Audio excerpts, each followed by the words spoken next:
So the theme of MIXX this year is Fueling Interactive Advertising's Creative Revolution. What does creativity and interactive mean to you? So the traditional requirement of creativity in advertising was to find compelling content, stories, engaging, funny, all that kind of stuff. We now have to innovate in another dimension, which is finding actually new forms of advertising that engage. We've seen the limits of the one-size-fits-all mass approach, the 30-second spot, the banner ads, etc. The banner ads are being ignored. The 30-second spot is hard to map onto web video, etc. And so the answer, going forward, is unfortunately not a single. There's no one single form that's going to work everywhere for everyone. But what's clear is that it's not just the content of the ad that has to. We have to innovate and make that engaging, but it's actually the form of the ad. Is it going to be, it can't just be, in that space where the banners are. It can't, you can't force 30 seconds video onto a snack culture,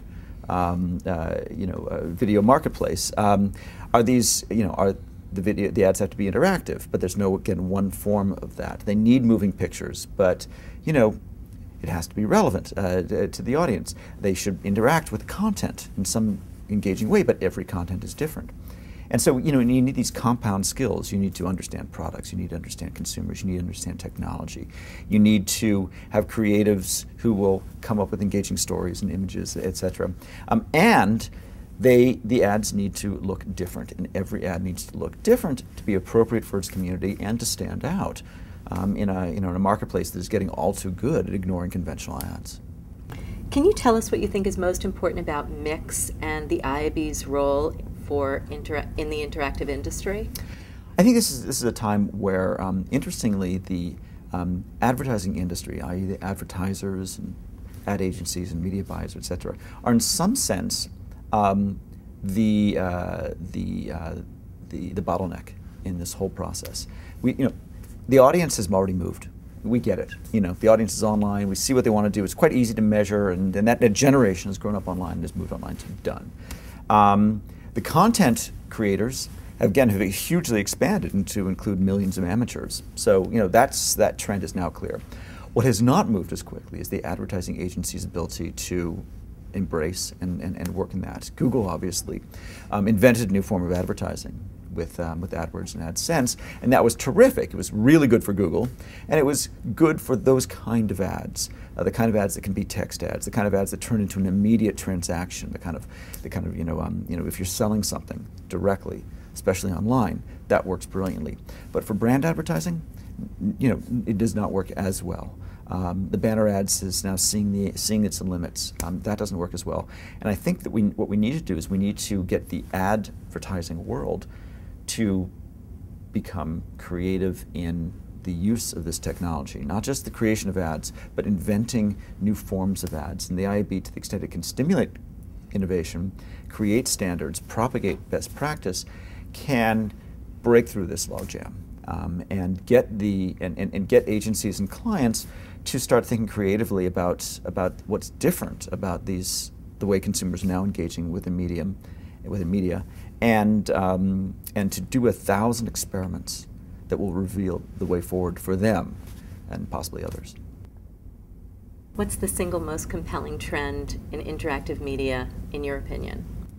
I think the biggest one is the granularity, the total fragmentation of the marketplace.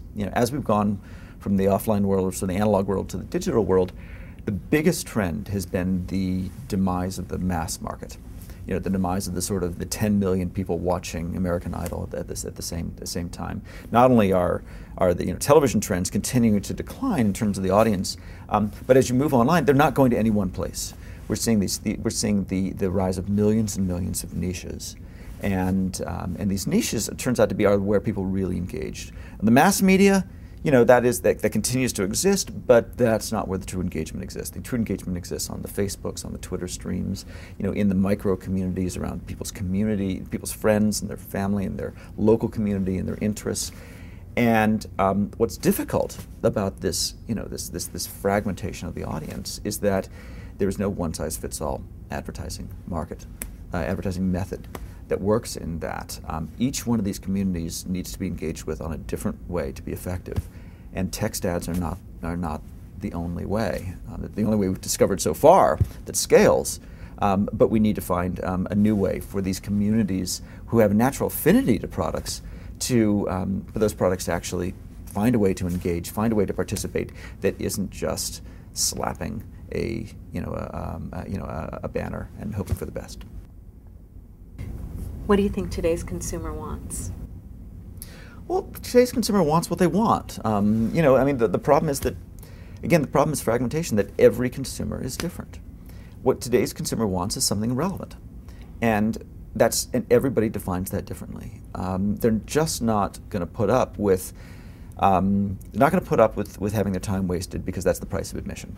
Because the price of admission is now zero. They know that if this site's going to waste their time, then that site won't.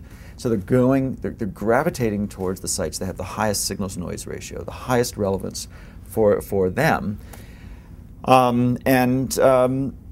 as I say, everybody's different. So what consumers want is relevance, and what advertisers need to achieve is a way to find those consumers who do have a natural affinity for what they're selling and to meet them where they live. Your book and the concept of free has been polarizing, to say the least. If we say that it's correct and the concept of free makes good business sense, how could this impact interactive advertising? Well, it is. I wrote the book because the concept of free is polarizing, misunderstood. I had hoped the book would help explain and perhaps make it less misunderstood. I'm not sure whether I succeeded.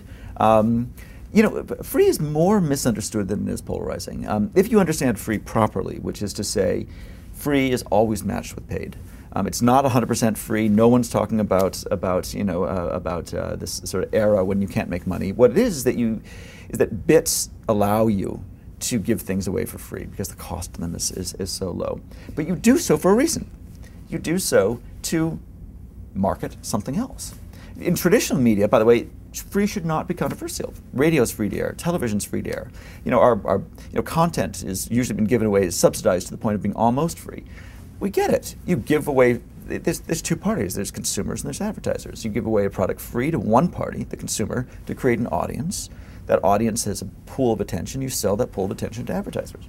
Makes it not controversial. When you move online, you can now extend that model far beyond media. So software, services, entertainment, all that, as it turns into bits, it can sort of take on that model. I think what's controversial is that we've not yet figured out how to make money in all these domains. So people are scared and worried, and you're seeing industries in disarray, including my own. It's controversial because it's misunderstood, because a lot of people think that I'm suggesting that everything should be free, which is not what the book suggests. And the book is about freemium, about finding premiums to sell. Let free be a form of marketing that promotes this product. But we've not yet solved it. We haven't yet found all those freemium business models that are going to float our boats. I think that here's one reason why free should be controversial, though. Free is, in many ways, the enemy of traditional advertising. A freemium model is basically is built on the principle of a free sample being its own form of advertising. The product sells itself. By making it free, you allow it to go viral, you allow people to recommend it, it propagates. Rather than tell people about the product, they use it. And they use it because it costs nothing to try. And whether that's a limited form of the product, or it's time limited, or something like that, it is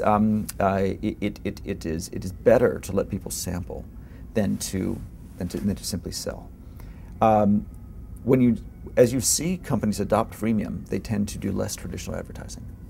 The creation of the free version of the product is their marketing budget. Now, is this the enemy of advertising? Is there a way for advertising to participate? Could advertisers help companies create their freemium form? Those are all good questions. But it is notable that if you get freemium right, you don't have to buy ads. Interesting. Thank you. Thank you.